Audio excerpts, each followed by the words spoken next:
BTG, FSB, tá aí, ó. Lula fica estável com 45%, Bolsonaro oscila 2 pontos para cima, dentro da margem de erro, mas oscilando para cima, como a gente tem acompanhado em outras pesquisas. Até tem aqui a série histórica dessa pesquisa de intenção de voto, que eu acho legal para você comentar a partir desse gráfico aqui, Josias. Olha só, a gente vê na linha vermelha as intenções de voto ao Lula. Lula neste momento com 45%, na pesquisa anterior também com 45%, na outra com 41%, que foi no dia 8 de agosto. Todas essas 3 últimas pesquisas no mês de agosto. Então eles estão fazendo uma por semana. Já Bolsonaro, 34, vai para 36 agora, né? Como é que a gente pode analisar essa pesquisa de intenção de voto, Josias, com o Ciro também, de 8 para 6. O Ciro caiu aí de 8 para 6. Simone Tebet, que é o azul na tela aqui, de 2 para 3. Os outros ficaram ali em torno de 2% e muitos não pontuaram. O que você pode comentar dessa pesquisa para a gente, Josias? O que se pode comentar dessa pesquisa, Fabíola, sem verificar os seus meandros, é que ela segue o movimento esboçado nas pesquisas da semana passada, né? Uma manutenção do Lula num patamar elevado, neste caso está em 45%, algumas pesquisas da semana passada o apresentaram com 47%, e o Bolsonaro oscilando sempre dentro da margem de erro, mas numa curva ascendente, uma oscilação que chega, um crescimento que chega em conta-gotas e não na velocidade que o Comitê da Reeleição imaginava que ocorreria, em função das benesses sociais que começaram a ser pagas pelo governo desde 9 de agosto, né? Em função da deflação, em função de uma pequena recuperação do nível de emprego. Em razão de todas essas informações positivas para o governo, algumas delas fabricadas a fórceps, mas estão aí, surtindo efeitos na economia, imaginou-se que o presidente teria um crescimento veloz nas pesquisas. Isso não se verificou. Está se verificando esse crescimento em conta-gotas. Agora, devagarinho, o Bolsonaro vai se aproximando do Lula. Esse é o movimento que está esboçado nas pesquisas.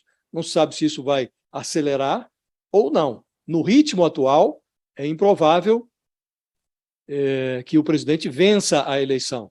Ele está com um pé no segundo turno, mas ainda não reuniu musculatura para superar o favoritismo do Lula. É preciso que ele aumente em muito a velocidade que está esboçada nesse momento nas pesquisas. A gente mostrar aqui esse gráfico, Josias, um pouco do que você está falando do desafio de cada um deles, né? Nessas 2 primeiras colunas, Lula e Bolsonaro, e aqui a intenção de voto por renda familiar. Então a gente vê, por exemplo, Bolsonaro entre os mais ricos, ele é absolutamente favorito, está bem acima de Lula, 48, Bolsonaro 31 Lula.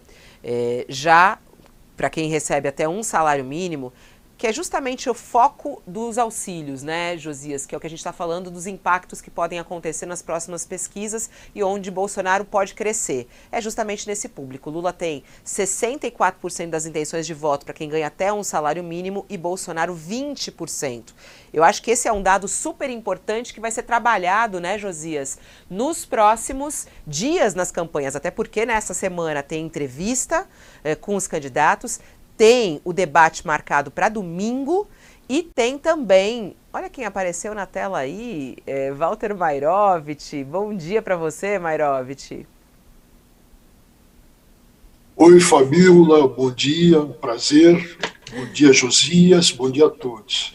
Vamos lá, eu estava aqui contando para o Josias em relação à pesquisa de intenção de voto. E eu acho que é importante porque nessa semana que começa a propaganda em rádio e TV, na sexta-feira, a gente tem as entrevistas do JN e tem também o debate de domingo, no qual eles vão ter que convencer esse público e sair da sua própria bolha, né, Josias? E isso inclui também, volta para o gráfico para a gente, por favor, das regiões do país, que você tem falado bastante sobre isso, né, Josias? Aqui a gente tem nessa pesquisa mostrando, por exemplo, Bolsonaro lidera no Sul, 44 a 37, já Lula, onde ele ganha com mais folga, é Nordeste, 58% para ele das intenções de voto no Nordeste, 24% para ele no Nordeste de Bolsonaro. E o Sudeste, que é o que você também tem falado da disputa pelo Sudeste, que é onde tem mais voto ali, 39 Lula, 38 Bolsonaro, ou seja, eles estão empatados no Nordeste brasileiro, Josias.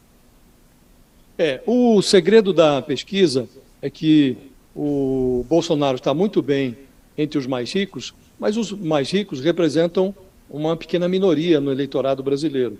O grosso do eleitorado está entre os que ganham até 2 salários mínimos. Esse universo, até 2 salários mínimos, responde por 51% do eleitorado brasileiro. Então, é aí que a disputa está se dando. E nesse universo, o Lula prevalece com grande folga sobre o Bolsonaro, a despeito de todas as benesses sociais que o governo começou a pagar.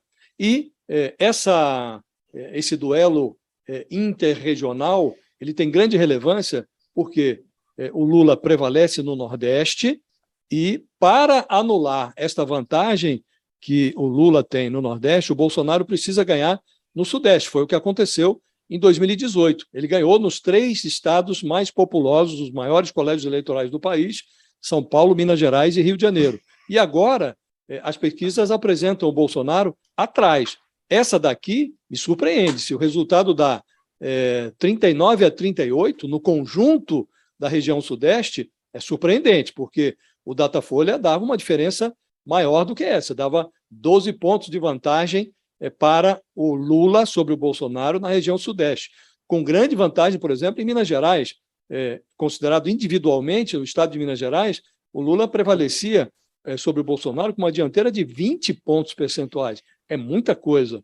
Então, aqui é preciso ver se o resultado do Sudeste nessa pesquisa se confirma. Parece improvável. Ele destoa das 3 pesquisas que foram divulgadas na semana passada, da Quest, do IPEC e do Datafolha, que apresentam o Lula com uma vantagem maior na região Sudeste. O Sudeste é imprescindível para o Bolsonaro. Ou ele reage no Sudeste, ou ele terá grandes dificuldades para vencer a eleição, Fabiola.